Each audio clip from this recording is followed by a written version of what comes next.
Installing an internal power supply.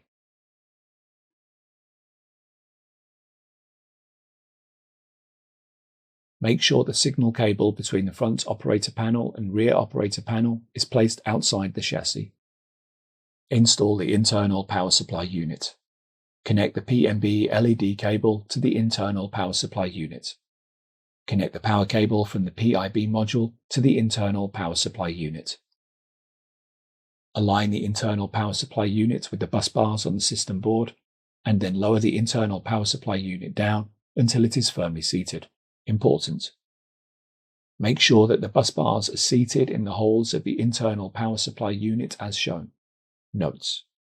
Make sure the pull tapes are on the upper side of the internal power supply unit. Fasten the 2 screws. Secure the grounding cable to the internal power supply with 1 screw. Place the signal cable between the front operator panel and rear operator panel back into the chassis. Depending on the model, reinstall the PMB side SMA assembly or SMA filler.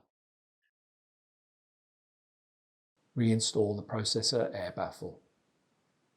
Note: make sure to adjust the processor air baffle according to the configuration. To install the riser assembly on the node, connect the power cable to backplane 1 and then connect the other cables from the riser assembly to the node.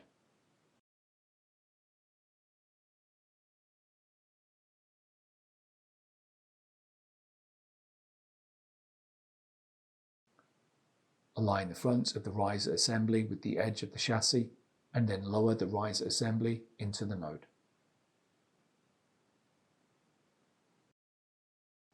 To secure the riser assembly to the node, fasten the 3 captive screws on the top of the riser assembly.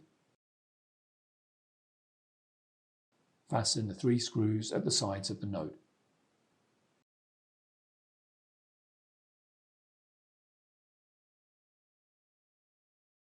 Fasten the 2 thumb screws at the front of the riser assembly. Reinstall the PMB air baffle. Reinstall the top cover.